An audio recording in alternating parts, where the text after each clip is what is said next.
Which online simulator should you play? Or is better, DCGO or Project Trazel? Yggdrasil.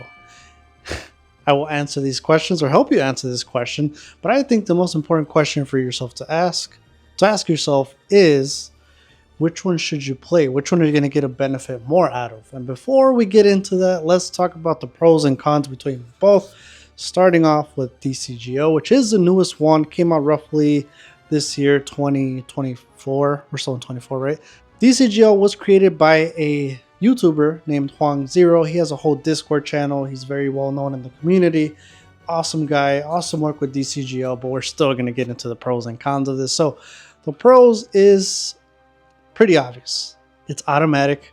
You don't have to drag and drop stuff, although you do just for playing cards, but effects trigger on their own, cards reveal on their own, the attack goes through on their own. So that's very good because it leaves no space for cheating. So that's one pro. You can battle against a bot, which is another pro, but it can also be a con because the bot is pretty straightforward. It just plays cards and then it attacks as soon as it can. So it's just always attacking. So you really don't play. It's not really the same as if you were to play against someone else that actually knows what they're doing. It has a great support. I already did touch on this, but Huang Zero does have a whole Discord channel which you can relate with the glitches and things that aren't working and things of that nature, which we'll get more into in the cons. But very great support for DCGO overall, and they're really on top of it. Once they find a glitch, they fix it right away. A pro is that everyone will be playing the same cards that you play. What I mean is, right now we have EX7. With the update of DCGO, now you can play EX7. That means everyone can only play up to EX7, which is fantastic because when I first started playing, I wanted to play test EX7, which was barely coming out for us, but then people were playing like BT18, like sets in the future, which is what you could do in I want to say Yggdrasil, Drazel. So everyone's playing the same set. You don't have to worry about being overpowered. You're playing cards that aren't even out yet, and I'm just playing what's out with right now. So that's a pro or a con depending on what you want. Another pro that DCGO has, you can customize your own playset and your cards. You can add your own pictures in the playmat and in your sleeves. Not really much of a hit or make or break type of thing for it, but it's a pretty cool. And overall, it is aesthetically pleasing. It is big. You can see the cards. You can click on the cards. When they have barrier. It's really nice. I actually really enjoy it. So that is the pros for DCGO. Now for the cons, you have to download it. And that's probably going to stop you, especially if you have like a laptop that's 10, 15 years old and you got no space for it. You have to download it. Which also leads me to Mac and Windows. People have been telling me, because I have been posting on the community, and I didn't know that Mac players can only play with Mac players. There is no crossplay either. Don't know if they're working on that or not, but that is also a huge con because to Mac players, we're saying that there's probably only about 3 people playing. So there you go. That is another con for that. There is no chat. So if you're playing against someone and you want to tell them, you know what, I have to take a big ass shit. Can you hold on? I'll be back. You can't do that. They're just assuming, like, man, what the f is this guy doing? You're just sitting there waiting for like 5 minutes. You're like, which there's also no timers in either or. So I guess that could be a pro or a con depending how you want to look at it. If you're more of a competitive person, kind of sucks because you kind of want to gauge how you can play with time, right?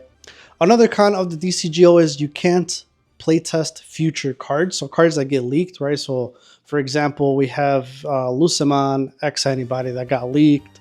We have the new hybrid set. I think it's BT19, BT18. You are not able to playtest future cards that are not out in the Americas or the West. So that is also a con if you're looking to, just go ahead and play. If you only play certain decks, you want to playtest for the future. You just want to playtest those. Also, you cannot take things back. So what I mean is if you accidentally, well, I guess you can draw cards, but if you if you accidentally play something, you can't take it back. And in Drazel, you can, where you can play cards, and if you talk in the chat, you're like, hey, you know what? I didn't mean to do that. Can I take it back? Now, some people might say, well, you know what? That's how it is. You know, in the game, you play it. It is what it is. You cut your losses. That's how you learn. And last but not least for the cons, I did talk about it already in the pros. There are glitches. I know for EX7, which just came out yesterday, there's already a glitch with the tamers giving you rush and you're not able to attack. So it has glitches. I will say that. But like I said, for the most part, they're pretty good on fixing it and, you know, patching those glitches. Now let's talk about pros of Drazel, Yggdrasil, Project. Oh, I guess I should have mentioned. I'll leave a link for Huang Zero's video on how to download the DCGO. And I will leave a link if you do want to play the Project Drazel down in the description below. So there you go. Moving on to the Drazel pros. Obviously, you don't have to download it, which is a huge factor. You know, my computer, I have to buy an external hard drive because my computer is old. I've had it for over 10 years and the memory is kind of So I need an external storage. Got external storage, so I'm saving everything in the external storage. So if you're one of those people that, you know, you don't have storage, like you can't download it, right? You can also play it on the mobile, although I've never tried. It just doesn't seem like I would have fun doing that. Everything's so cramped. Yeah. There is a chat box. So that is another pro of the Project Drazel. There's a chat box. You can communicate with your opponent, which is, for me, I think it's just crucial. Especially, like I said, if you're trying to go to the bathroom or if you got to help your wife bring up the groceries because she's like, hey, I'm downstairs. You're like, crap. You're like, you're about to win, but like, whatever. So the chat is just phenomenal. Having a chat is awesome. And then, of course, you can also take things back, like I said. So if you, yeah. Never mind, I already talked about that. And I recently just played again Project Drazel because I don't even play much of DCGO. I play here and there just to kind of test out stuff, but I like to play more, you know, in person.